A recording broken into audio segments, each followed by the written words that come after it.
Donc, bonsoir à tous. On va bientôt lancer le webinaire.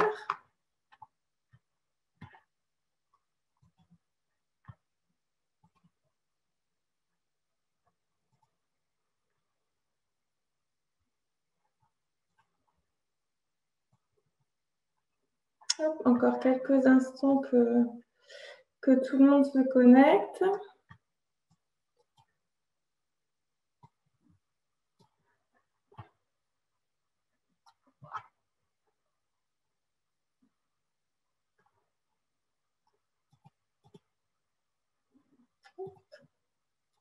Le nombre commence à se stabiliser, donc je vais vous proposer de démarrer. Donc, bienvenue pour ce webinaire qui porte sur un retour 2020, l'année de la transition numérique. Donc, je suis Caroline Argois, je suis chargée de mission filière numérique au sein d'ADN Ouest et je suis basée à Brest pour animer les départements du Finistère et des Côtes d'Armor. Donc, je vous propose quelques bonnes pratiques pour profiter au mieux de ce webinaire, même si je pense qu'avec l'année précédente, on commence à avoir une bonne maîtrise de la visio. Si jamais vous avez une problématique, n'hésitez pas à nous contacter via le chat en bas de votre écran. Et pour vous rappeler en quelques mots notre association ADN Ouest, donc on est une association qui est répartie sur les deux régions, Pays de la Loire et Bretagne. Il y a à peu près plus de 600 structures qui sont adhérentes au sein du réseau, réparties en 3 collèges, les entreprises de services numériques, les entreprises utilisatrices avec leur DSI, et le 3e collège qui comprend les établissements supérieurs, recherche et la formation. On organise une centaine d'événements à peu près chaque année sur les 2 régions, autour de ces 4 grands terrains d'action que vous voyez sur votre écran. Donc, que ce soit sur l'emploi et leur formation, à faire des sensibilisations au métier du numérique, et puis on s'appuie également sur notre enquête au RCN, donc l'Observatoire régional des compétences numériques, où la nouvelle version 2020 sortira dans quelques semaines. Un deuxième axe autour de l'innovation, avec notamment ADN Booster, qui est un accélérateur de start-up. Et un 3e axe sur la transition numérique. Donc là, c'est organiser des ateliers et de l'événementiel autour de ce sujet-là. Et le 4e volet autour de la RSE, avec un fonds de dotation ADN Solidarity et une communauté numérique responsable qui a été lancée à l'automne dernier. Au cœur de tout ça, on a l'événementiel avec le réseau, les adhérents bénévoles et puis l'ensemble des territoires des 2 régions. Donc, je vais maintenant laisser la parole à Olivier Legal, qui va vous faire l'introduction de notre webinaire et qui est également membre du groupe de travail ADN Ouest Finistère, qui a pensé et construit cet événement. Donc, je les remercie et puis je laisse la parole à Olivier. Merci Caroline. Bon, déjà, on est super heureux au sein du groupe Adélaïde de participer au GT29 d'ADN Ouest. J'en suis le DSI.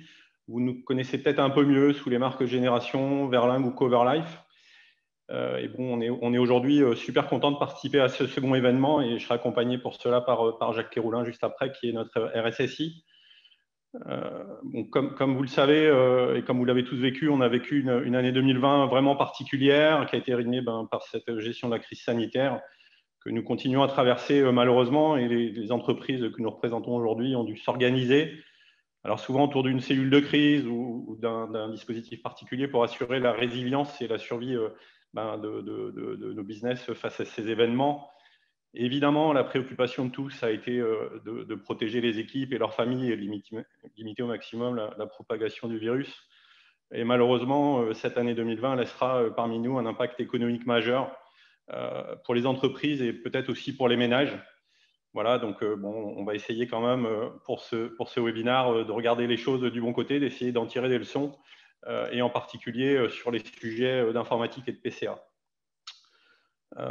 Donc en effet, dès mi-mars 2020, bon, on a vu les choses arriver, mais quand même, il a fallu être hyper réactif et nous avons dû nous adapter aux règles du confinement et déclencher nos PCA pour permettre la continuité de service en télétravail à chaque fois que le télétravail était possible. Malheureusement, le chômage partiel a parfois aussi été un levier pour s'adapter à cette situation inédite pour laquelle personne n'était vraiment préparé. Et pour maintenir l'activité, nous avons dû nous réinventer, être parfois un peu créatifs et surtout réactifs. Au moment du premier confinement en mars, ça a été un peu plus facile ensuite en cours d'année pour permettre à chacun d'être en sécurité en respectant les règles de distanciation et de maintien à domicile. Je vais vous donner juste un chiffre pour démarrer le webinaire pour le groupe Adélaïde. En Europe, en 72 heures, nous avons déployé 1700 collaborateurs en télétravail, alors que le nombre maximal de collaborateurs connectés au SI à distance avant était plafonné aux alentours de 300. Donc j'imagine que ça a été pareil dans chacune des entreprises présentes aujourd'hui autour de ce webinaire, mais ça prouve bien la réactivité nécessaire et l'ampleur de la tâche à laquelle on a dû faire face en mars. Jacques et Franck vous expliqueront juste après les impacts de ce déploiement massif sur nos organisations, sur le management, sur les bonnes pratiques à retenir de cette situation inédite et sur l'attention majeure que nous avons dû tous porter et nous devons tous porter encore aux cyberattaques, craintes ou avérées. Si on regarde un peu la gestion de cette crise sanitaire, il y a un point quand même qui se détache, c'est l'adaptation nécessaire aux conditions de travail à distance. Alors, bon, j'ai pris le cas particulier d'Adélaïde, mais je pense que c'est pareil pour tout le monde. La mise en œuvre du télétravail a impliqué trois points majeurs. Le premier, c'est les outils. Alors, aujourd'hui, on est sur Zoom, il y a Teams, il y en a d'autres, à la fois en interne dans l'entreprise, mais également dans le cadre, par exemple, de rendez-vous commerciaux. Et ceci a impliqué, bien entendu, la préhension, la formation rapide et importante de chacun des collaborateurs et une assistance de tous les instants. Un deuxième chiffre, si je regarde côté Adélaïde, on a une hausse de à peu près 20% de l'appel à l'assistance depuis le début de la crise sanitaire. Il y a un deuxième point qui est apparu pendant la mise en œuvre du télétravail, c'est aussi les nouveaux modes de management. Comment continuer à piloter correctement les équipes et les projets en mode distanciel? Pas toujours évident et voilà, il a fallu s'adapter. Et enfin, des nouvelles pratiques en situation de crise. Par exemple, l'utilisation de PC personnels quand il n'était pas possible en début de confinement de déployer un poste pro au domicile du collaborateur, mais aussi des trucs plus sympas comme par exemple les cafés virtuels pour conserver le lien entre les collaborateurs dans les équipes.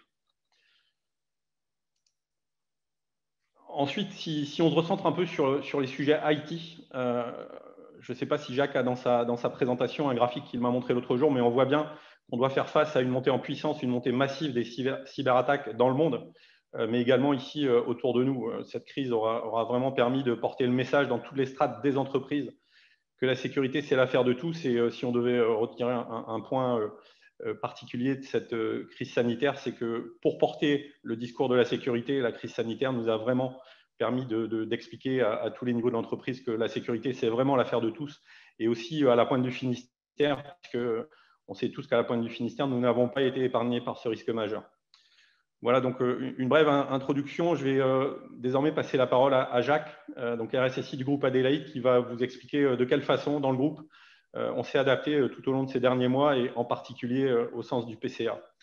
Je vous souhaite donc une bonne soirée et je vous renouvelle notre grande satisfaction de participer à ce GT29. Jacques? Merci Olivier. Bonsoir à tous. Donc je suis le RSSI du groupe Adélaïde, hein, comme l'a rappelé Olivier, c'est le groupe de Génération Verlingue et Coverlife. Donc on est basé à Quimper. Bon, voilà, on le représente ici, Verlingue, courtier en assurance, Génération pour les prestations de santé et Coverlife, courtier également. Donc ça existe depuis 85 ans. Bon, voilà, ça passe assez rapidement. 2100 collaborateurs, des millions d'assurés, 2 millions, 4 pays, 27 implantations et 6e rang, je crois, au sein des courtiers. Voilà, c'est ça. Donc on peut passer sur ce slide. Une implantation, comme vous le voyez, qui est assez conséquente. Des sites au Portugal, en Angleterre, en Suisse et en France. Ça veut dire, dans le cadre de ce qui nous est arrivé, de maintenir l'activité pour tous ces sites. Au-delà du nombre de collaborateurs, c'était aussi la présence géographique qui était à prendre en compte. Un seul SI, mais un certain nombre de sites qui devaient se raccorder via des moyens différents puisque vous le comprendrez assez facilement. Les sites sont aujourd'hui raccordés par un réseau d'un opérateur bien connu sur le site de Quimper, où se trouve le système d'information. Quand les collaborateurs se retrouvent à leur domicile, évidemment, il faut passer par un autre réseau qui était le réseau Internet. Et sur ce réseau Internet, comme vous le savez tous, la sécurité est évidemment le point important à prendre en compte. Alors, suivant. Alors, j'ai voulu axer le sujet plus sur la partie non pas technique. Je laisserai Franck en parler plus en détail. J'ai voulu surtout insister sur cette préparation qui est nécessaire avant de déclencher un plan de continuité d'activité. Aujourd'hui, si on doit penser à un secours, il faut bien évidemment préparer, avoir des process bien en place. Et donc, c'était l'objectif qui a toujours été fixé par Adélaïde, c'était d'être en capacité d'assurer un secours du système d'information. Et dans le secours du système d'information, vous avez un pan qui est l'aspect prise en compte des collaborateurs. C'est-à-dire, en fait, comment faire en sorte de donner un accès aux collaborateurs. Ça peut être depuis le domicile, mais dans les plans de continuité d'activité, vous avez aussi la notion de repli des utilisateurs sur un site de secours. Puisque initialement, depuis un certain nombre d'années, on avait aussi dans les plans d'avoir l'utilisation d'un gymnase dans lequel on déployait en quelques jours des postes de travail qui permettaient de se raccorder au système d'information. Donc, j'ai voulu en effet insister sur cette partie-là parce qu'il n'y a pas d'improvisation. On ne passe pas de 300 à 400 collaborateurs à distance à 1700 sans avoir préparé, avoir réfléchi aux procédures et à cette continuité de l'activité. Donc, comme l'a précisé Olivier, il a fallu être capable de déployer en très peu de temps un certain nombre de moyens techniques, de fournir une bande passante nécessaire pour tous ses collaborateurs. Et ça ne se fait pas dans l'improvisation, ça ne se fait pas en situation de crise sans avoir réfléchi. Il faut que la solution technique pour accéder au système d'information soit déjà en place pour une partie, et vous venez rajouter en effet un certain nombre de composants complémentaires qui permettent d'augmenter cette capacité d'accès des collaborateurs. Alors, il faut quand même remercier nos équipes infra qui ont travaillé pendant 72 heures d'affilée pratiquement pour pouvoir mettre en place ces moyens techniques. Donc, on peut penser à Bruno, Julien et Gina qui ont travaillé d'arrache-pied pour mettre en place les moyens. Il faut quand même aussi saluer cette performance parce que ça reste une performance d'être en capacité de le faire dans des délais aussi courts.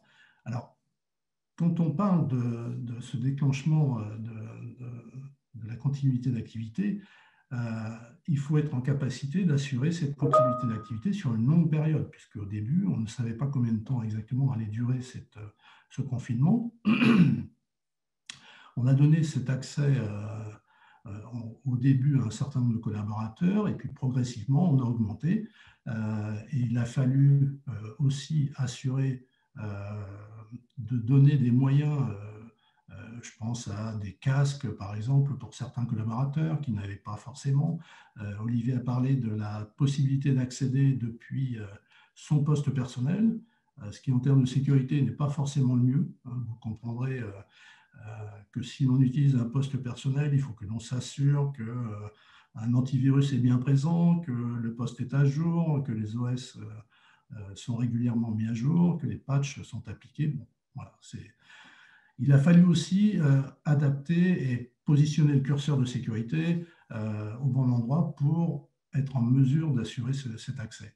Dans les moyens qui ont dû être aussi mis en place, c'était la surveillance, forcément, de ces nouveaux serveurs qui avaient été installés, de cette bande passante qui a aussi dû évoluer.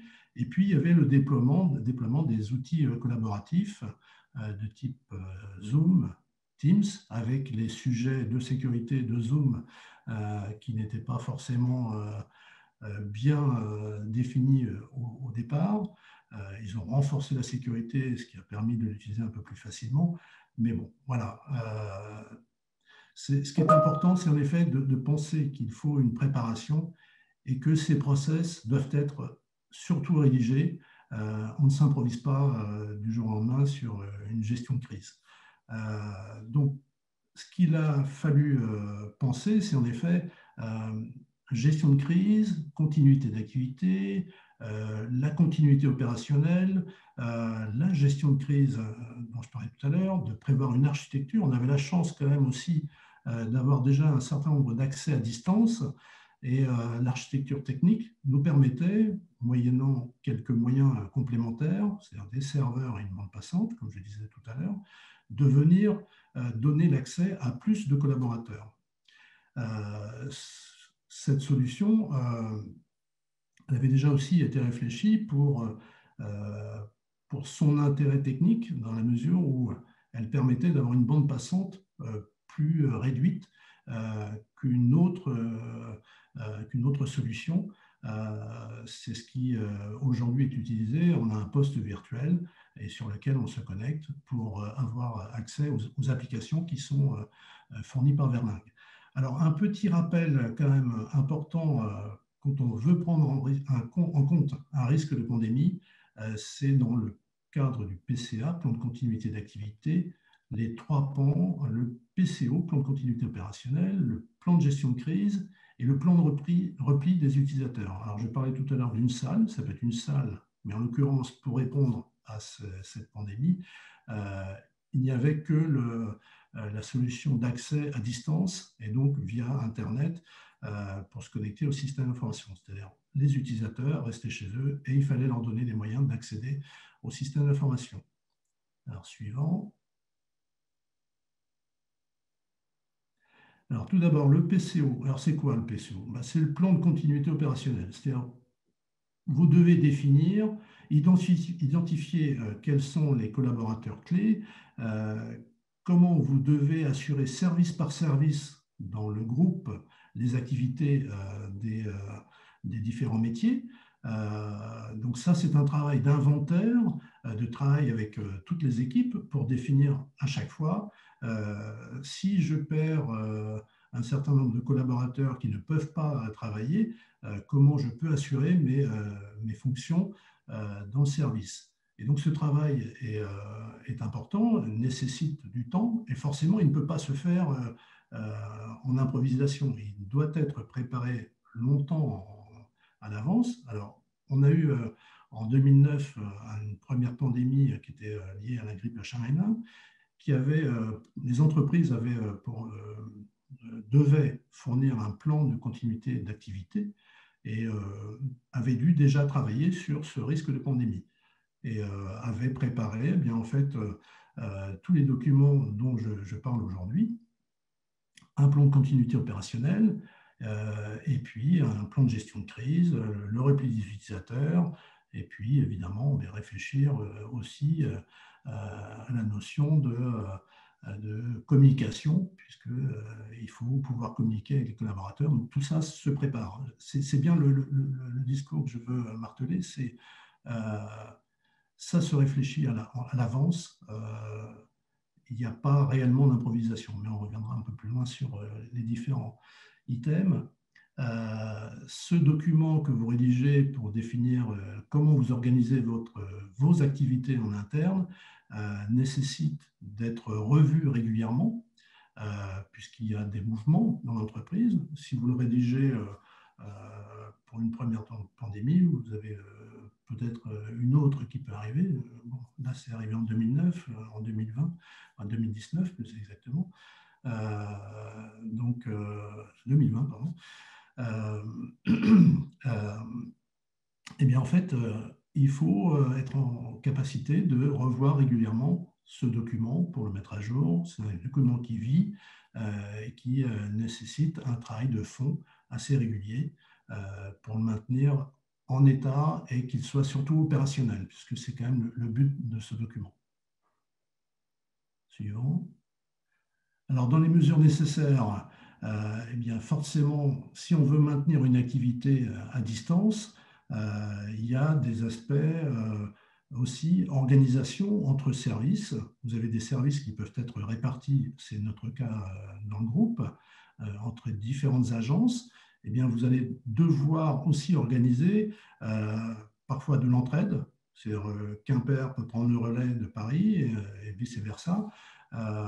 Vous avez aussi des missions qui ne peuvent pas s'assurer à un endroit. Comme l'a dit Olivier, on a aussi dû utiliser du chômage partiel.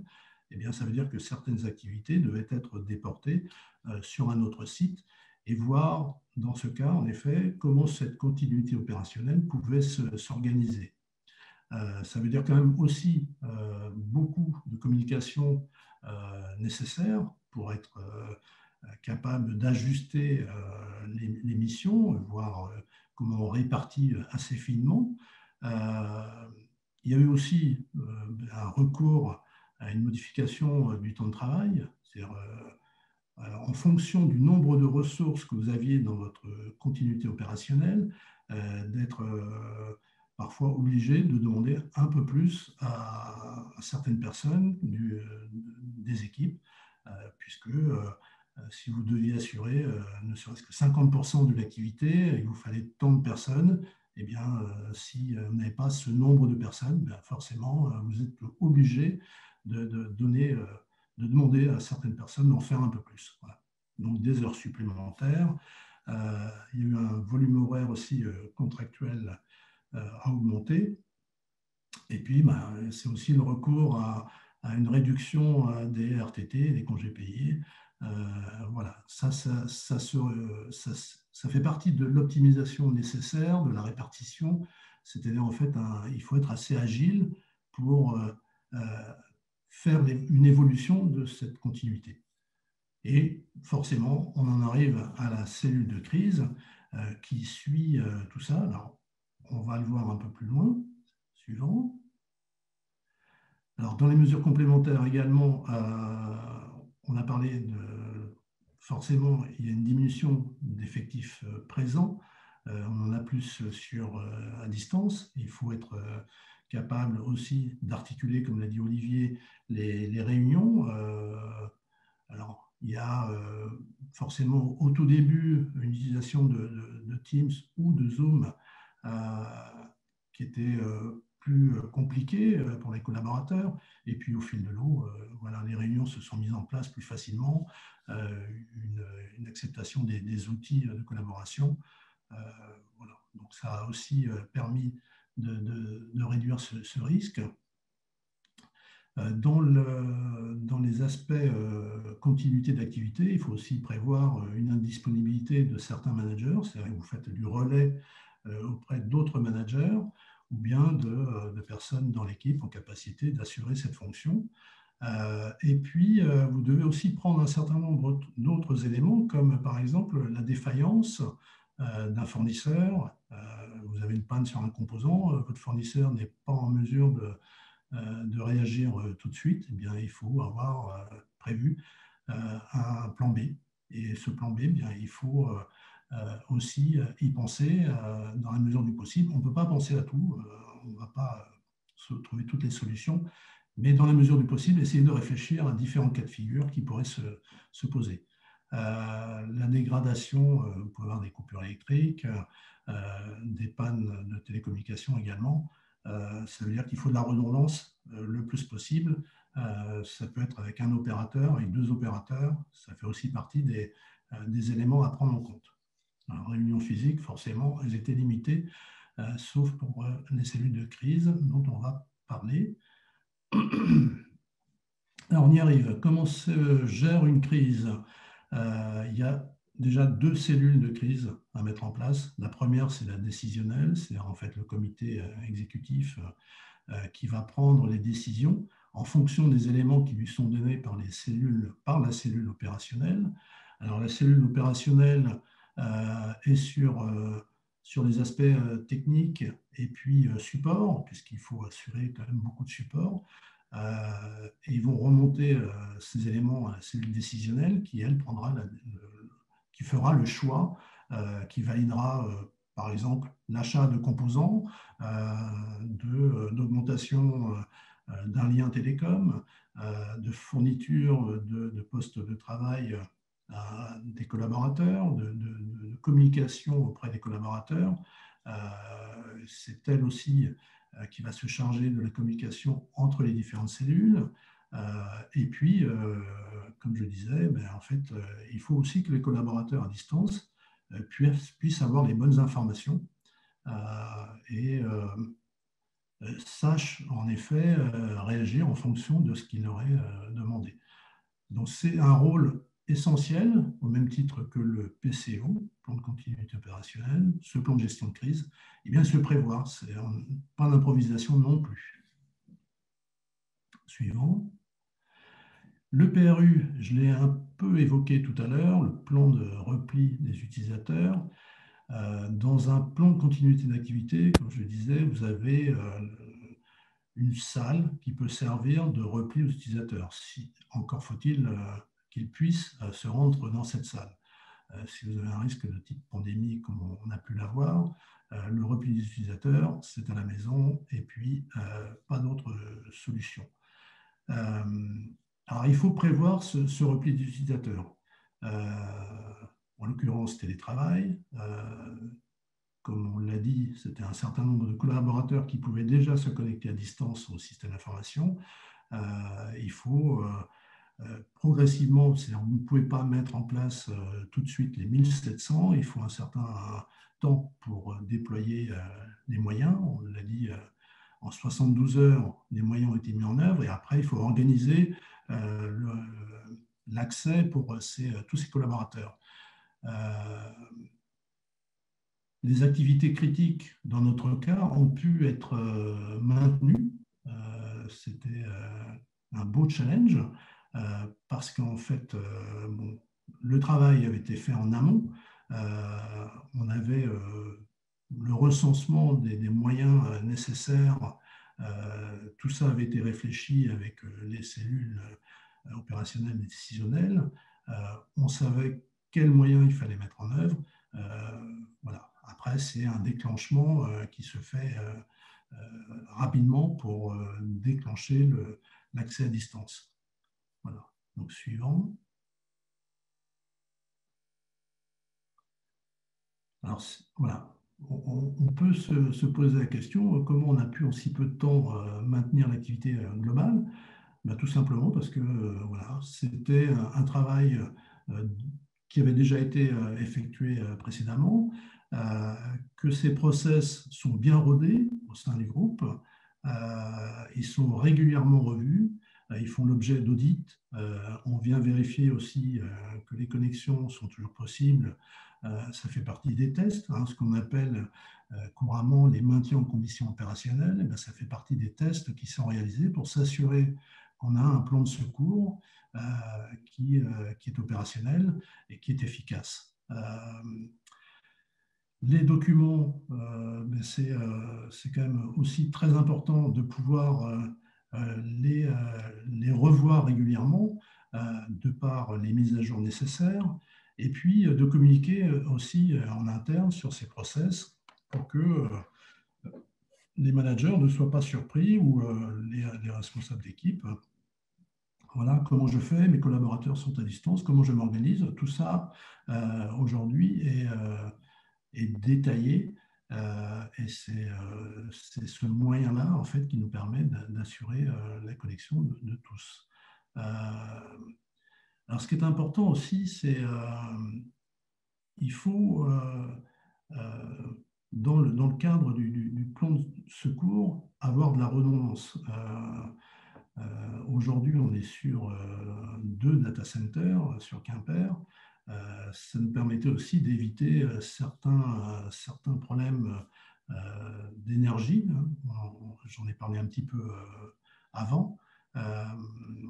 Il faut aussi prévoir ce cas de figure. Vous pouvez avoir des pannes, malheureusement, en pleine crise. Et puis, vous avez ce risque cyber qui, malheureusement, peut tous nous toucher. Il n'attend pas. Le hacker est toujours là, prêt à attaquer le système d'information. Ça veut dire qu'il faut aussi pouvoir prévoir ce secours du système d'information. Et ça aussi doit être décrit dans des documents. Ça fait partie du corpus documentaire nécessaire à l'assurance d'un secours du système d'information. Suivant. Donc voilà, bon, je pense avoir assez martelé, il faut vraiment retenir qu'il faut être capable d'évaluer les sinistres à prendre en compte. On a parlé du risque Covid. Vous avez d'autres sinistres, évidemment, qui sont pris en compte dans le cadre de ces documents. Vous avez vraiment nécessité de prévoir vos process bien en amont. C'est-à-dire, il ne faut pas attendre la prochaine crise. Pour ceux qui ne l'avaient pas fait, c'est prévoir. Il faut toujours essayer de prévoir le pire en préparant différents scénarios. Il faut rédiger, il faut revoir ces documents, il faut aussi les mettre à jour par rapport à des modifications d'organisation, de système d'information, de composants. Il faut qu'ils soient connus de la grande majorité. Et puis, voilà, si vous voulez avoir une continuité d'activité, l'architecture technique, eh bien, elle doit être pensée. Franck vous parlera de solutions techniques un peu différentes. Nous, on était partis sur une publication de bureau d'un poste virtuel. Maintenant, il y a d'autres solutions, de passer par des solutions web pour pouvoir accéder au système d'information. Ça existe aussi. Voilà. Voilà ce que je voulais vous préciser. Merci à tous de m'avoir écouté pendant ces je ne sais combien de minutes. Je n'ai pas calculé. On est dans les temps, Jacques. En tout cas, merci beaucoup pour cette présentation. Je vais vous proposer un petit sondage suite à l'intervention de Jacques pour savoir si vous avez été bien attentif. Donc, je vous le lance. Vous avez quelques secondes pour y répondre. Et puis après, Jacques, on pourra passer à une session de questions-réponses avec les participants. Avec Eric, on est prêt à répondre à vos questions. N'hésitez pas à les poser dans le module questions-réponses en bas de l'écran. Donc, je laisse encore quelques secondes pour répondre au sondage.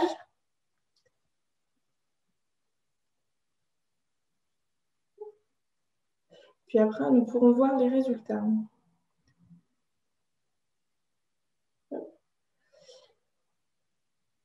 Alors, je vais mettre fin au sondage et je vous partage les résultats. Donc, si Jacques, vous souhaitez les commenter avant de passer à la session questions-réponses avec Eric. J'ai trouvé que le plan de formation Zoom, c'était intéressant. Ça peut être une idée, hein, finalement. Il y a peut-être en effet une idée à creuser, au même titre que Teams ou une autre. Non, je pense que tout le monde, en effet, a bien pris. Tout le monde a été attentif. Alors, est-ce que Eric, il y a des questions? Il n'y avait pas de questions dans le chat, mais moi, j'en ai à poser à Jacques. Jacques, tu nous as dit qu'il fallait essayer de prévoir au maximum tous les scénarios dans la crise. Est-ce que dans votre cas, la majorité des scénarios étaient prévus ou est-ce que seulement un pourcentage était documenté? Il a fallu en gérer sur le moment. Le scénario en question était prévu. Ce qu'il a fallu faire, c'est par contre adapter. Là où en fait il a fallu une adaptation, c'est sur le nombre de connexions nécessaires. Et c'est en ça en cela qu'il a fallu travailler un certain nombre de jours pour permettre l'accès à 1700 collaborateurs. C'est là où, en effet, dans les scénarios, il y avait quand même l'utilisation d'un site de repli possible. Quand on parle d'un scénario, une menace de type pandémie, bien, on prévoit quand même l'utilisation possible de bureaux ou bien d'un site de repli. Alors, en l'occurrence, là où on a dû adapter, c'est en effet sur l'augmentation des moyens techniques et déterminer en effet pour un certain nombre de collaborateurs de combien il fallait augmenter la bande passante, par exemple, quelle redondance il fallait assurer, puisque là, c'était quand même le seul moyen d'accéder au système d'information pour les collaborateurs à distance. Ça voudrait dire garantir une disponibilité des accès pendant le maximum de temps, puisque la plage horaire était quand même assez conséquente. Ok, merci Jacques. Et tu as parlé de conditions de travail qui ont dû être adaptées pendant cette crise. Et les représentants du personnel ont-ils été impliqués dans cette gestion de crise et puis à quel niveau? Ils ont été consultés par la cellule décisionnelle. Il y avait forcément, comme je l'ai dit, recours à un temps de travail plus important, parfois réduction du nombre de jours de congé, ou positionner des congés sur une autre période. Donc il y avait quand même en effet un recours aux instances syndicales et puis celles du CE. Maintenant, ce qui était important, c'était forcément cette communication entre les différents intervenants. D'accord, merci. Et puis, dernière question peut-être. Est-ce que vous avez estimé le budget supplémentaire qu'il a fallu déployer dans votre cas, pour le consacrer à la crise? C'est assez facile à déterminer. Maintenant, je n'ai pas le chiffre exact. On était surtout sur des moyens, quand on parlait de matériel complémentaire, c'était ne serait-ce que fournir des casques, des claviers, des souris en plus. Après, progressivement, remplacer le matériel personnel par le matériel du groupe. Et puis, l'augmentation du nombre de serveurs. On est sur des serveurs virtuels, ça simplifie un peu les choses, mais bon, il faut quand même, pour pouvoir supporter un certain nombre de serveurs, avoir des serveurs physiques. Il a fallu rajouter des serveurs physiques, donc tout un budget, mais c'était le prix à payer pour assurer la connexion des utilisateurs et maintenir l'activité sur tout le groupe. D'accord. Merci Jacques. À part ça, Caroline, il n'y a pas de questions dans le Il y chat. en a une qui vient de tomber dans le chat. Alors, lorsque l'on héberge son SI sur son propre site avec ses propres data centers, n'est-ce pas un handicap lorsque les utilisateurs sont à distance? En l'occurrence, ce n'était pas un handicap.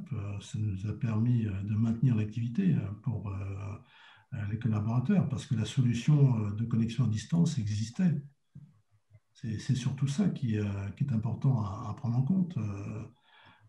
Si vous n'avez pas de solution de connexion à distance, là, c'est un handicap. Ça veut dire que vous déportez chez un partenaire la possibilité de se connecter au système d'information. C'est-à-dire que vous avez concrètement un système d'information dans le cloud et vous demandez à votre hébergeur de prévoir la connexion à distance pour ses collaborateurs. C'est une autre organisation. C'est un choix du groupe, en effet, de maintenir on-premise les installations et le système d'information. Ce qui permet aussi facilement de faire des tests aussi. Hein. C'est ça aussi qu'il faut voir. Ça vous permet de faire régulièrement en interne des arrêts électriques. Bon, voilà. Vous assurez en interne vos interventions. Ok, merci beaucoup Jacques pour ce premier temps d'échange. On va maintenant laisser la parole à Franck qui va vous présenter son intervention et sa vision au sein du groupe Alstom. Alors bonjour à tous. Merci à ADN West de nous permettre de pouvoir vous faire participer à un retour d'expérience pour un hébergeur infogéreur dans un premier temps, et également la possibilité aussi de vous donner ma vision en tant que président du GACIB. On va en parler un peu plus loin. Donc, le groupe Asten, pour ceux qui ne le connaissent pas, hébergeur infogéreur avec 2 data centers en fonds propres, avec 3 grandes activités. Donc, Asten Cloud, l'entité à laquelle j'appartiens. Donc, sur la partie infrastructure, audit et services à valeur ajoutée en service managé. Asten Lab, où on va retrouver des spécialistes en ERP, des spécialistes en big data et du développement spécifique, du développement logiciel. Et Asten Retail, qui est éditeur d'une solution d'encaissement à destination de la GMS. Donc, Asten, aujourd'hui, sur la partie confinement et le retour d'expérience, ce que je peux vous dire déjà, ça a été une période difficile avec une grosse charge de travail. Le début du confinement, au mois de mars 2020, nous a amené une surcharge de travail d'environ 400% les premières semaines. Beaucoup de demandes clients.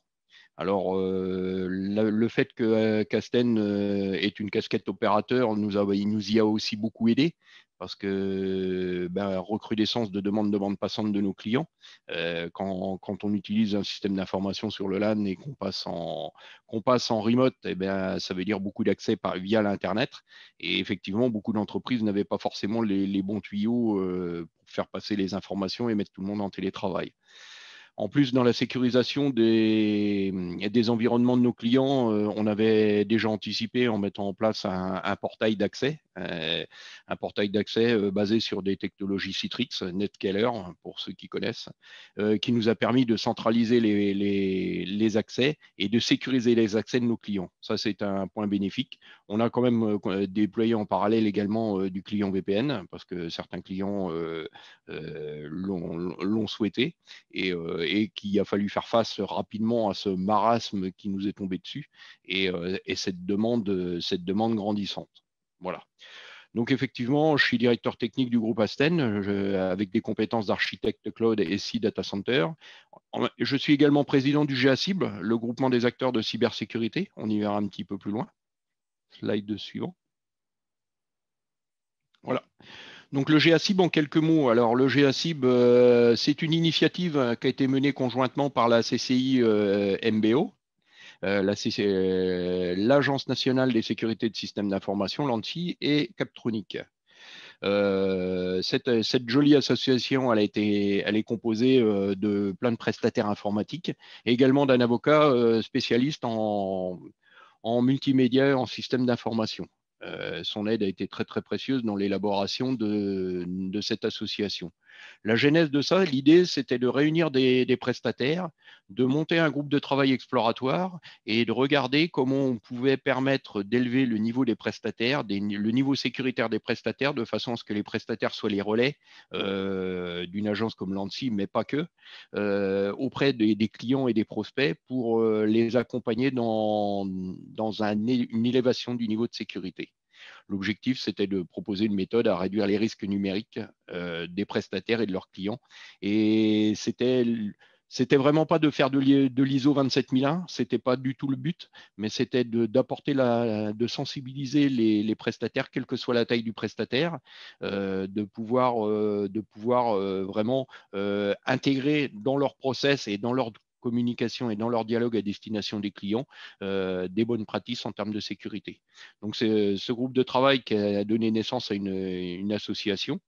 Et cette association, il y a une charte informatique qui peut être signée dans un premier temps, qui est très peu engageante.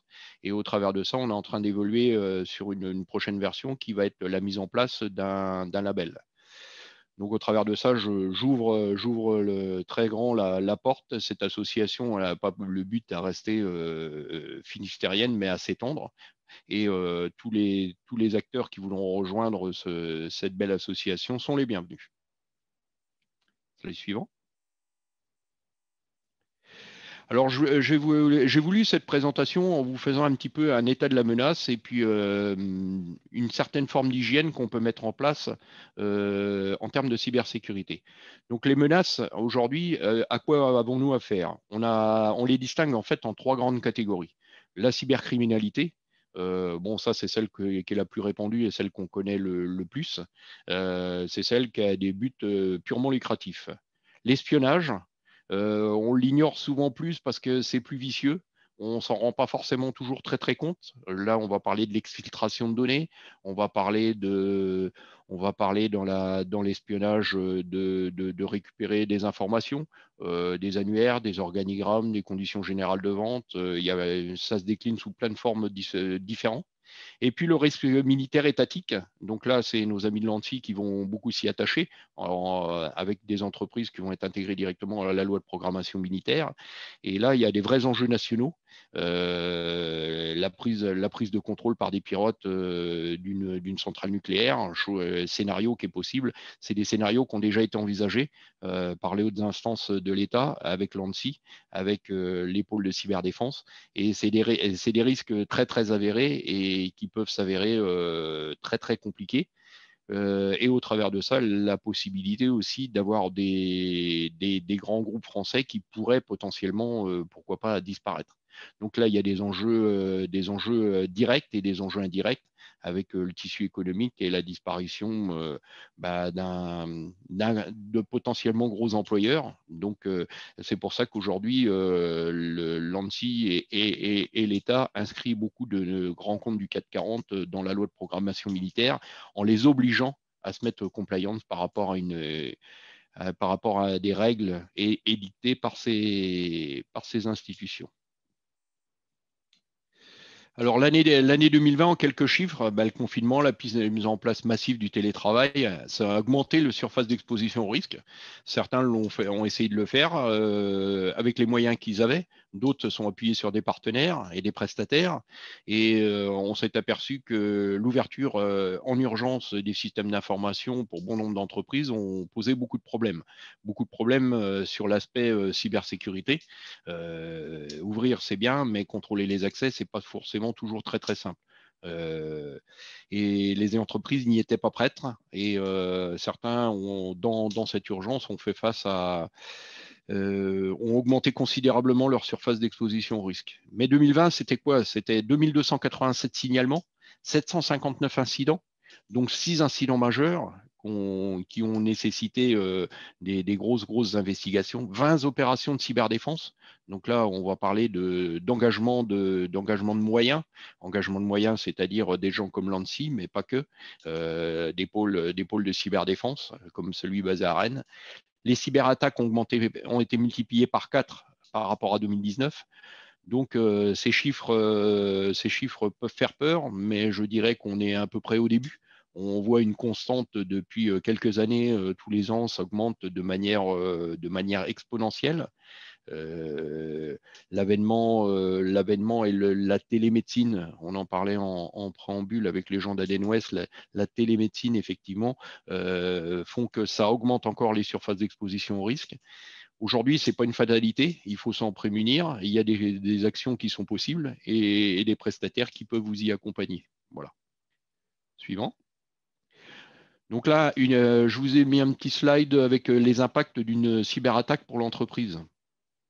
Donc, on s'aperçoit que dans les cyberimpacts pour les entreprises, l'impact business, c'est le premier et de loin le plus important, avec du ralentissement de production, voire du blocage. Ça peut aller jusqu'au blocage de la production, un arrêt complet de la production. Donc ça, c'est forcément préjudiciable. Les portails de e-commerce des entreprises qui peuvent souvent s'avérer la cible. Là, on est en période de solde. Je fais une attaque de type DDoS, je bloque le portail de e-commerce de mon concurrent et on sait très bien que les internautes, s'ils ne peuvent pas commander sur le site A, ils vont passer sur le site B et c'est du business que moi, je peux récupérer. Donc, c'est pas de la littérature, c'est vraiment, ça existe. Ça existe bel et bien. Il y a des actions qui sont commanditées pour faire ce genre d'opération.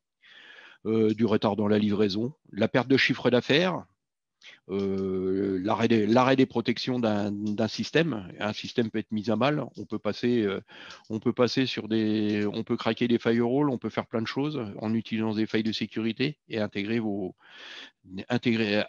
attaquer les systèmes d'information. Et derrière, différents pôles dans la partie émergée et la partie immergée.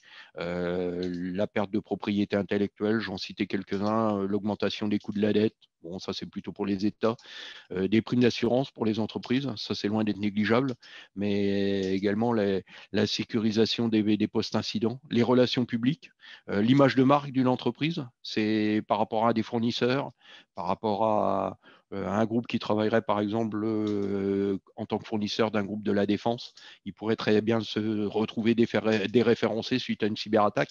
Donc ça peut avoir un impact financier très très fort pour l'entreprise. Donc il y a vraiment des choses qui sont visibles de suite, des moyens qu'il faut mettre quand on est victime d'une cyberattaque, des moyens qui s'avèrent souvent colossaux. L'effort, quand on arrive à posteriori, est souvent énorme.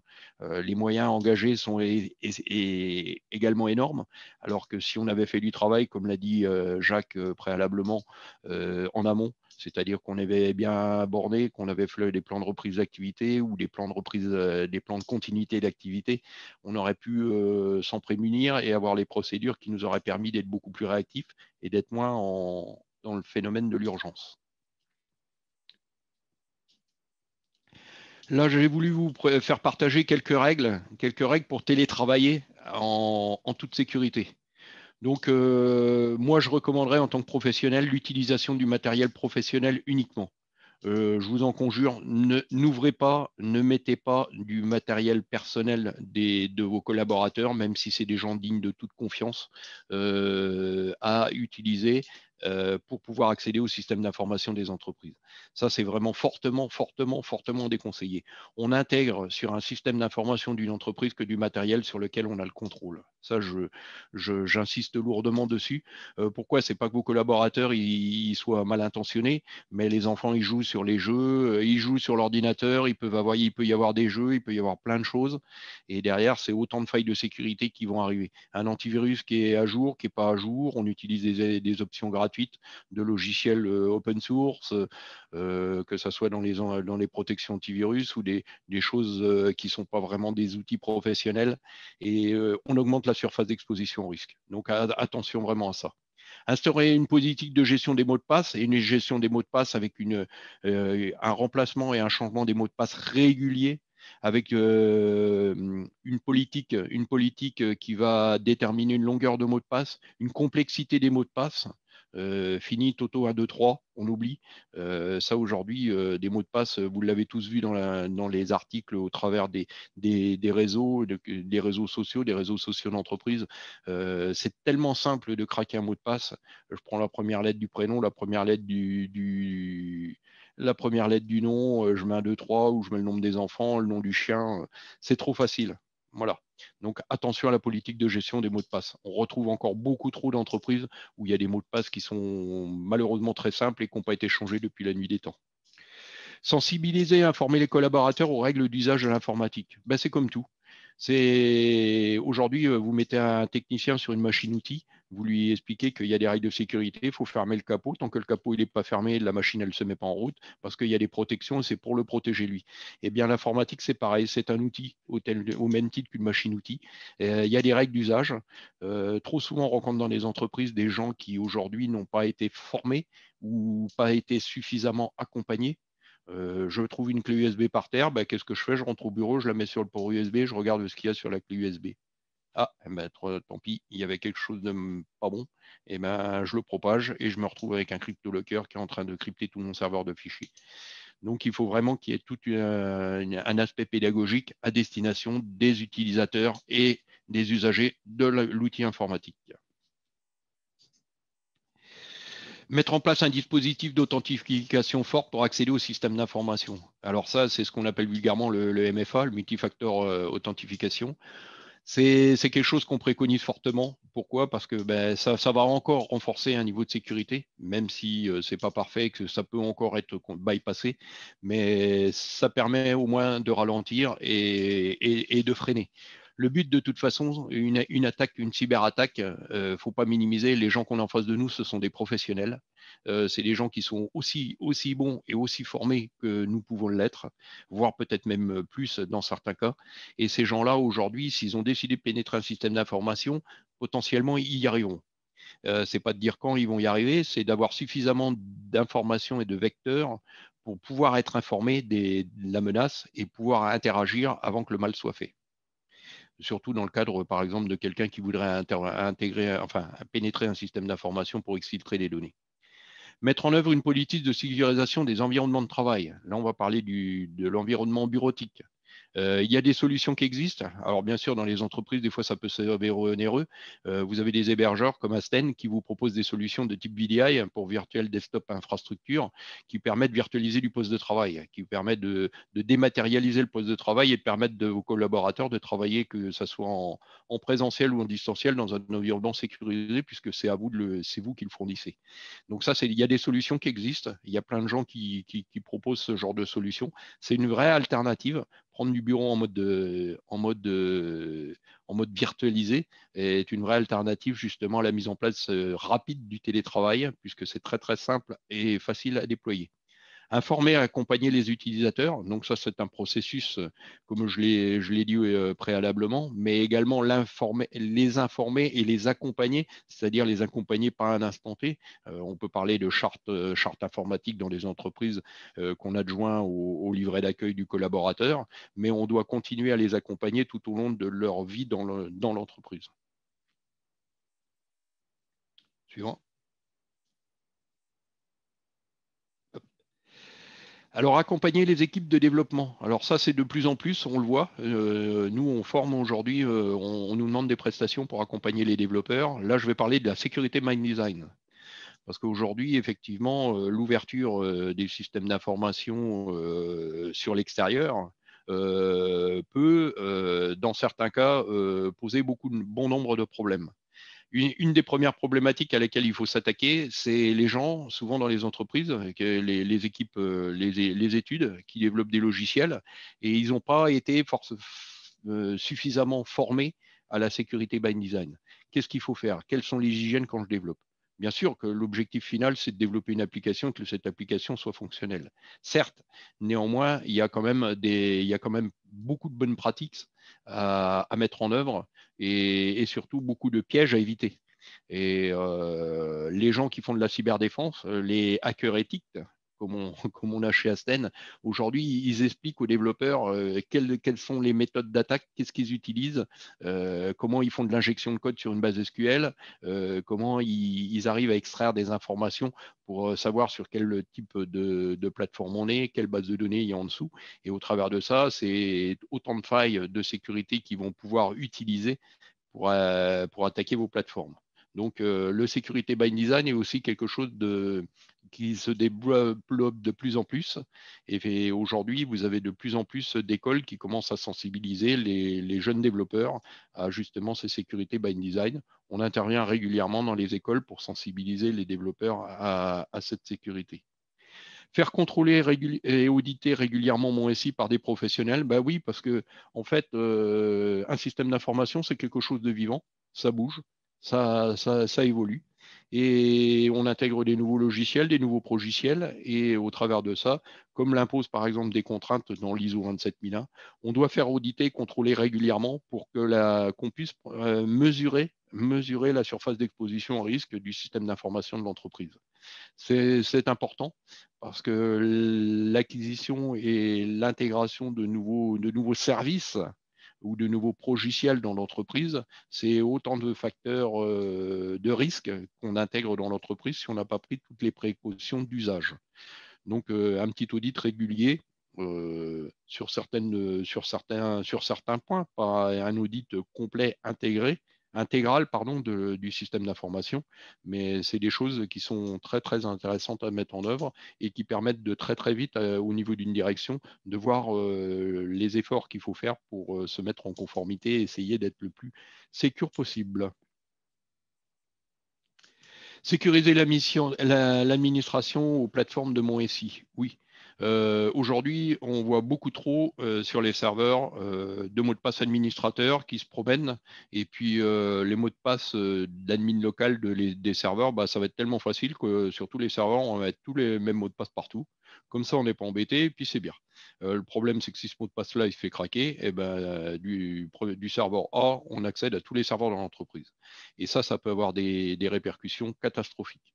Donc, sécuriser l'information, l'utilisation des plateformes. Un autre point aussi qu'on remarque régulièrement, je vous en conjure, même si vous êtes DSI ou vous êtes administrateur de vos plateformes, un utilisateur, moi chez Asten, je suis un utilisateur lambda sur le système d'information de l'entreprise. Tout le monde est utilisateur lambda. Il n'y a personne qui doit avoir des droits d'administrateur à temps plein. Quand on a besoin de faire des tâches administratives, on élève son privilège, on se connecte en tant que, on se signe. Éventuellement, si on utilise un processus MFA, on se double authentifie, entre guillemets.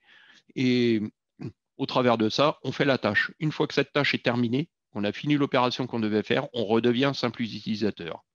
Parce que si, comme par exemple dans le cadre des crypto-lockers, vous vous faites attaquer, un utilisateur se fait avoir par le système, par la messagerie. Au travers de ça, ses privilèges en tant qu'utilisateur lambda vont être quand même relativement restreints. Et il va pouvoir potentiellement peut-être faire du mal, puisqu'il a quand même sur le serveur de fichiers des droits sur une certaine partie de cette arborescence.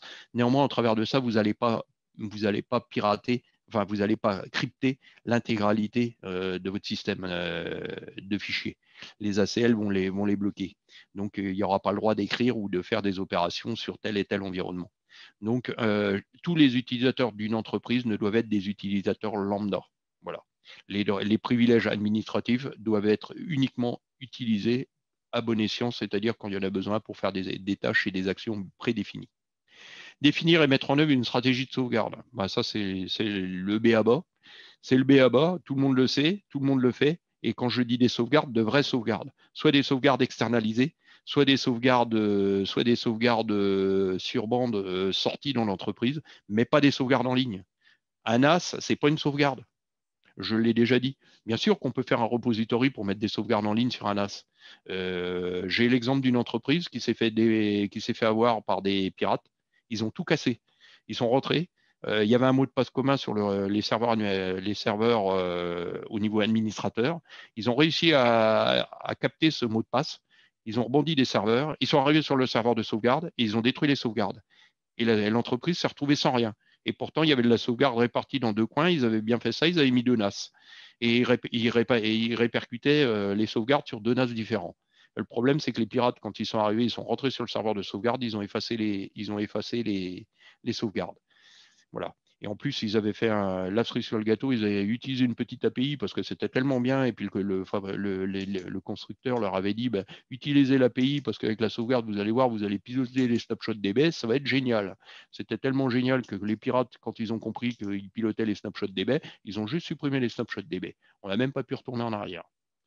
Ça a été merveilleux. Enfin, voilà. Donc attention à la sauvegarde, c'est un point très important. Et la sauvegarde, pas en ligne. On l'externalise. Soit on l'externalise dans un data center, soit on met une robotique avec de la bande, parce que c'est encore du sens, soit effectivement on peut gérer avec un système de NAS ou de disque dur amovible, parce que maintenant il y a des robotiques avec des disques durs amovibles, on n'est pas obligé d'utiliser la bande, mais on le met en mode déconnecté. Voilà, et ça on met au coffre. Et définir, Jacques en a parlé tout à l'heure, définir un plan de reprise d'activité, un PRA, un PCA, un PSI, un plan de secours informatique. On appelle ça un petit peu comme on veut, on y met un petit peu ce qu'on veut dedans. Bon, il y a plein de choses qu'il faut respecter dans ces plans, à commencer par quelque chose d'important. C'est quand vous allez être dans la difficulté, une chose qui va être importante, c'est de vous appuyer sur des documentations. Parce que quand il n'y a plus rien qui marche, il faut repartir sur les bases. Et les bonnes bases, on est en état d'urgence, on est en état de fébrilité. Et au travers de ça, il faut avoir pensé son plan de reprise d'activité avant. Alors ça, c'est notre casquette, nous, chez Asten, hébergeur, infogéreur. On a 2 data centers. Donc, ça fait des années déjà qu'on travaille sur les plans de reprise d'activité à grande échelle. Parce qu'aujourd'hui, chez Asten, c'est un peu plus de 300 clients d'hébergement. Donc, quand on bascule d'un data center sur l'autre et qu'on fait des tests une fois par an dans nos data centers pour valider le plan de reprise d'activité, qui nous permet de mettre à jour nos procédures également, parce que ça, c'est le plus important. Mais c'est important parce que derrière, on va intégrer, comme l'a dit Jacques à juste titre, on va intégrer des gestions de crise, on va gérer la communication. Pour une entreprise, c'est important de gérer la communication, à commencer par ses salariés, mais pas que, et également avec ses fournisseurs. Comment on prévient les fournisseurs qu'on ne peut plus sortir de bons de livraison? Comment on prévient nos fournisseurs que le système d'information est à mal et que si vous nous avez envoyé des mails, il va peut-être falloir qu'on communique autrement parce que vous n'allez pas avoir de réponse. Donc, il y a des vrais enjeux au travers de ça pour gérer votre communication et être le plus professionnel possible. Donc, y réfléchir, prendre le temps potentiellement vous faire accompagner, mais mettez en place toute une stratégie de plan de reprise d'activité pour faire face à un sinistre. Et puis, un dernier petit slide que j'ai voulu mettre, qui est important pour les collaborateurs, c'est se sentir bien en télétravail. Le télétravail, effectivement, c'est bien, ça a été déployé, c'était pratique, mais le télétravail a également ses limites. Donc, pensez à fournir du matériel adapté et ergonomique à vos collaborateurs, parce que c'est bien, le collaborateur doit se sentir vraiment dans un bon environnement. Faut pas qu'il se trouve dans un environnement trop étriqué ou qu'il n'ait pas suffisamment de ressources sur son PC, qu'il n'ait pas suffisamment de bande passante. Vous allez me dire, c'est la box à la maison, mais qu'on ait vraiment bien pensé l'environnement de travail du collaborateur de façon à ce qu'il puisse travailler dans les meilleures conditions possibles. Utiliser des solutions collaboratives sécurisées adaptées à son activité. Ben oui, parce que quand tout le monde est en télétravail, Olivier l'a souligné à juste titre, ça peut s'avérer compliqué de travailler en mode projet, de travailler avec des gens qui sont éclatés aux quatre coins de la Bretagne, ça peut s'avérer compliqué. Et au travers de ça, il faut vraiment avoir une solution collaborative adaptée à cette activité. Et puis communiquer, communiquer, communiquer, communiquer. Ça, j'insisterai lourdement dessus, mais ça sera le mot de la fin. Communiquer parce que c'est vital et c'est crucial. Il ne faut pas que les gens, au travers de ça, se retrouvent trop isolés. Effectivement, ça s'avère préjudiciable. D'abord, c'est pour la santé mentale de vos collaborateurs. Certains ont besoin, au bout d'un moment, on en a vu dans toutes les entreprises où j'ai pu passer, on en a vu. Chez Asten, on en a vu des collaborateurs qui nous ont demandé de revenir au bureau parce que c'était un peu compliqué. Monsieur en télétravail, madame est en télétravail, les enfants, il n'y avait pas d'école, on a les enfants à la maison. Au bout d'un moment, on a la maison qui n'est pas forcément adéquate ou adaptée. On fait ça, madame est dans le bureau, monsieur est dans la chambre, et puis on tourne ou sur la table de la cuisine.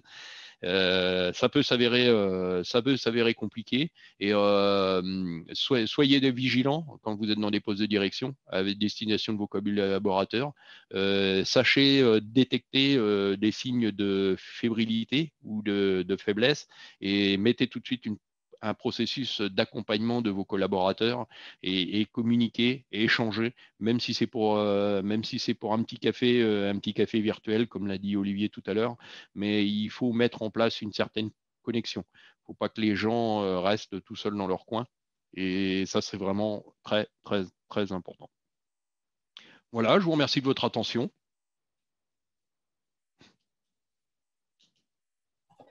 Merci beaucoup, Franck, pour cette intervention.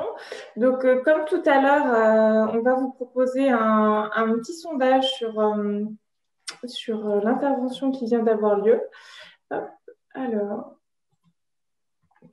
je le lance tout de suite et vous allez pouvoir y répondre. Normalement, il s'est affiché sur vos écrans. Et puis, Franck pourra rebondir sur vos résultats derrière.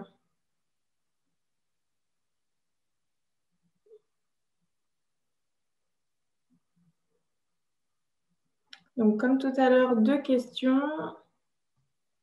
Je laisse encore quelques secondes pour répondre.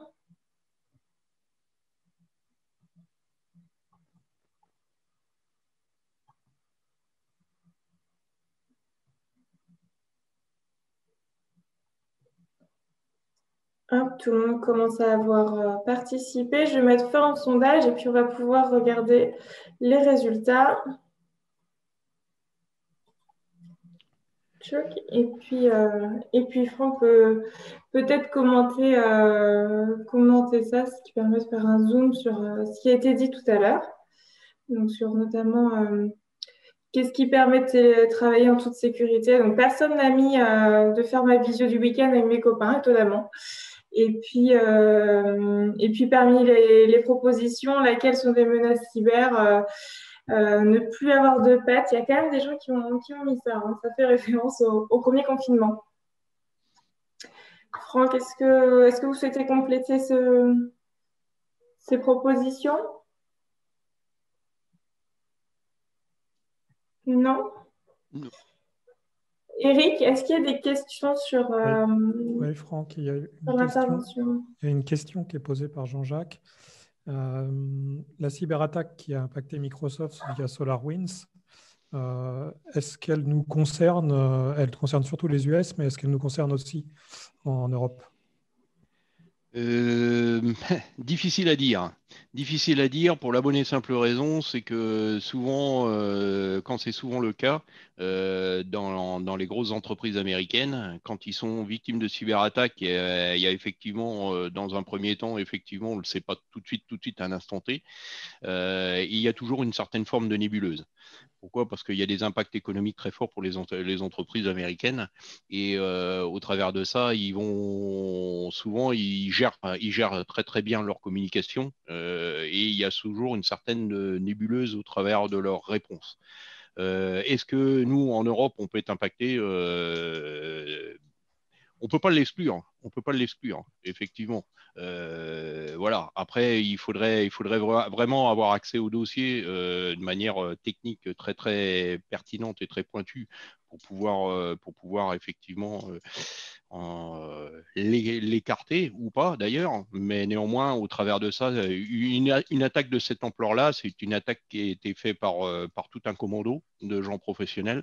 C'est une attaque qui a été très très ciblée. Et le fait est que l'Europe n'était probablement pas la cible de cette attaque. Néanmoins, au travers de ça, l'utilisation faite de cette attaque a très bien pu, aujourd'hui, les informations qui circulent sur le dark web ont très bien pu être récupérées par d'autres qui n'ont pas commandité cette attaque, mais néanmoins, au travers de ça, qui ont pu s'en servir à des fins. Donc, on ne peut pas l'écarter aujourd'hui. Ok, merci. Donc, dans vos recommandations, vous recommandez l'usage du matériel professionnel, mais si on est obligé d'utiliser du matériel personnel, existe-t-il des moyens techniques pour le contrôler, ce matériel? Alors, il peut exister des moyens techniques. Il y a des logiciels qui vont permettre de faire de l'inventaire de poste pour voir ce qu'il y a dessus. J'aurais tendance à dire que si je préfère, comme j'ai dit à un client au début du confinement, je préfère que si vous n'avez pas de PC portable, monsieur le client, et qu'il n'y a que des tours, il y a que des tours, enfin des PC en format tour dans l'entreprise, il vaut mieux que la secrétaire ou le comptable il parte avec sa tour, son clavier, son écran et sa souris et qu'il branche derrière sa box à la maison. Parce qu'effectivement, il n'avait pas de Wi-Fi, puis que vous lui donniez un câble réseau qui peut lui permettre d'aller de la box jusqu'à son bureau, même si c'est un câble de 10 mètres. Je préfère cette solution-là à mettre en place un PC sur lequel il n'y a pas de contrôle. Alors, effectivement, la première chose, c'est éventuellement de déployer très très vite, si vous en avez les moyens, un antivirus sécurisé professionnel que vous utilisez dans l'entreprise sur le poste du collaborateur. Ça sera toujours mieux qu'une version un petit peu open source qui n'est pas forcément à jour, pas forcément très très fiable. Et puis derrière, essayer de sécuriser tant faire se peut. Essayez de voir si vous pouvez déployer un petit logiciel d'inventaire de poste qui vous permettrait de regarder et de scanner le poste de votre collaborateur. Mais là, ça s'avère compliqué parce que là, on va rentrer on empiète sur le monde personnel. Est-ce que l'entreprise aujourd'hui, pour se prémunir, doit aller jusque-là? Donc là, je ne suis pas avocat, je ne suis pas. Néanmoins, au travers de ça, c'est une surface d'exposition au risque non nulle. Et après, c'est un petit peu comme si on donne un téléphone portable à un collaborateur, on doit le contrôler et le collaborateur veut recevoir certaines formes ou accéder à la comptabilité de l'entreprise à partir de son smartphone personnel. Est-ce qu'on l'autorise? Est-ce qu'on ne l'autorise pas? Donc là, je dirais, il y a pas de, il y a des conseils, il n'y a pas de réponse absolue. Après, chaque entreprise fait ce qu'elle veut, mais au travers de ça, je préférerais accompagner une entreprise pour mettre en place une solution de VDI que de déployer des agents sur des PC, sur lesquels on n'a aucun contrôle. Ok, merci. Et tu as recommandé aussi de contrôler son système d'information. Est-ce que tu recommandes aussi de bien intégrer l'audit des processus et des procédures opérationnelles dans ces étapes de contrôle? Oui, bien sûr, tout à fait. Ça fait partie des. Je pense que à ce sujet-là, il faut véritablement les intégrer je dirais, le plus tôt possible. Ok. Et puis, dernière question sur le GACIB. Je crois que tu en as parlé un tout petit peu. Vous travaillez toujours sur la labellisation des prestataires pour le GACIB? Oui. Oui. Ok. Oui, alors ça on est en phase dans le groupe de travail, on est effectivement dans la phase d'élaboration d'un label. Alors aujourd'hui, effectivement, on a une assemblée, on a un conseil d'administration, pardon, cette semaine. On doit effectivement statuer au GACIB de l'évolution vers ce label, parce qu'effectivement, il y a un autre groupement qui s'appelle cybermalveillance.gouv. On a rencontré la responsable de cybermalveillance.gouv et effectivement, ils ont aussi sorti un label de professionnels qui sont référencés sur cybermalveillance.gouv. Donc l'idée, c'est pas de faire de doublons, mais néanmoins, effectivement, on réfléchit dans le groupe de travail, on réfléchit à la labellisation des professionnels qui vont avoir une certaine forme, une certaine éthique et qui vont se faire auditer avec un certain nombre de points de contrôle de manière beaucoup plus light, mais un peu comme on pourrait le faire dans une norme ISO 27001 pour permettre aux clients de pouvoir sélectionner le prestataire qu'ils veulent et qui respecterait une certaine forme de déontologie et de mise en conformité, de mise en sécurité des systèmes d'information des clients. Merci Franck. De rien. Merci pour ce temps d'intervention, Franck, et puis ces questions-réponses. Eric va vous proposer maintenant un mot de synthèse, mot de conclusion sur ce qu'on a pu entendre ce soir par rapport aux différents retours d'expérience. Donc Eric, je te laisse la main. Merci. Je vais reprendre des éléments clés que j'ai pu noter des différentes interventions. Donc on l'a vu, pour se préparer donc, des événements qui ont fait que l'année 2020 est une année de gestion de crise, d'activation des plans de continuité d'activité et des plans de reprise d'activité si nécessaire, et puis du télétravail. Ceci, dans les interventions de Jacques et de Franck, on l'a compris, nécessite de se préparer. On doit se préparer à ces situations. Et c'est les entreprises qui étaient peut-être les mieux préparées qui ont peut-être le mieux résisté. Sinon, c'est un gros travail à fournir pendant la crise de préparer ces scénarios. Donc, des préparations qui nécessitent de mettre en place toute une organisation, à la fois technique, mais on l'a bien compris au travers des différentes interventions, fortement humaine, puisque Franck insistait dans sa conclusion sur communication, c'est faire communiquer les collaborateurs et les cellules de crise, les deux cellules de crise pour expliquer quelle est la situation. Et puis, ces plans de continuité et de reprise seront opérationnels et utiles le jour où ils doivent être activés s'ils sont régulièrement testés et mis à jour, donc au travers d'exercices, comme le propose par exemple Asten dans ces deux data centers, de tests de reprise ou de continuité d'activité. Ceci pour mieux réagir. Même si on sort de ces crises liées à la pandémie, on voit bien au travers du bilan que nous adressait Franck, multiplication par 4 des cyberattaques. Donc, on sera toujours dans le monde du numérique soumis à pas forcément le virus qui atteint les hommes, mais celui qui atteint les systèmes. Voilà, c'est quelque chose à travailler. Des recommandations simples, le plus souvent, hein, c'est ce qu'on a vu. Utiliser du matériel professionnel, sensibiliser les utilisateurs, avoir une politique de mot de passe. Pas forcément des plans d'action ou des projets qui sont coûteux, puisque ce n'est pas forcément des gros investissements, mais c'est des choses qui doivent être réfléchies et pour ceux qui en ont besoin, accompagnés par des professionnels qui peuvent conseiller sur ce domaine-là. Voilà ce que j'ai retenu de ces deux interventions en synthèse. Eh ben, c'est une très bonne synthèse, en tout cas, de ce que je trouve. Je vous remercie donc pour d'avoir participé à ce webinaire organisé par les membres du groupe de travail ADN Ouest Finistère. Je vous donne quelques informations sur les prochains événements d'ADN Ouest. Donc, demain, nous avons notre soirée découverte ou redécouverte d'ADN Ouest pour découvrir le réseau, rencontrer les adhérents actuels et échanger sur les projets de l'année à venir. En fin de semaine, on a un webinaire sur l'emploi et la formation.